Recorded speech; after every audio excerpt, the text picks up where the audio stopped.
อนนี้ระวังเตะเนาะโรงเรียนพ้นทางกับโรงเรียนน้องเงิน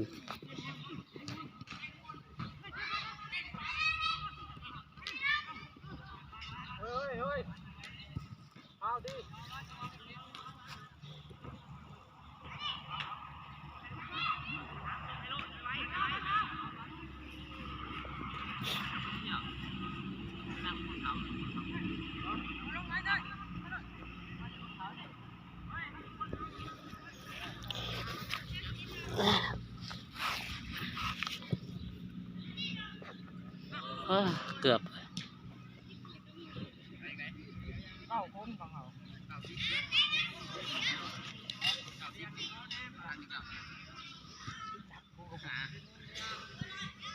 นับเบิ่งดูคนนะ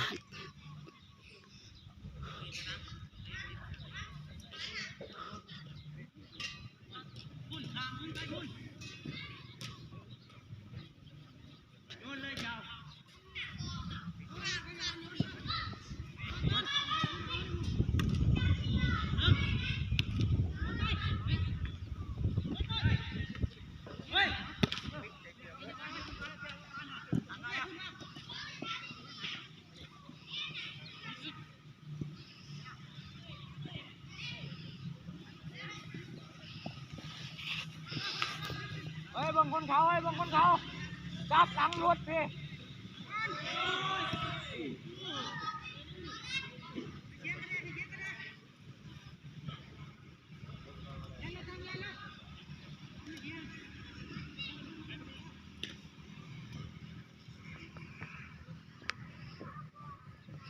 พานักเรียนเตะบอลเนาะระหว่างโรงเรียนพุทธพางกับโรงเรียนมาต้นน้องเงินเนาะพึ่งสว่างบ้านน้องเงินโรงเรียนพุทธสว่างกันเนาะ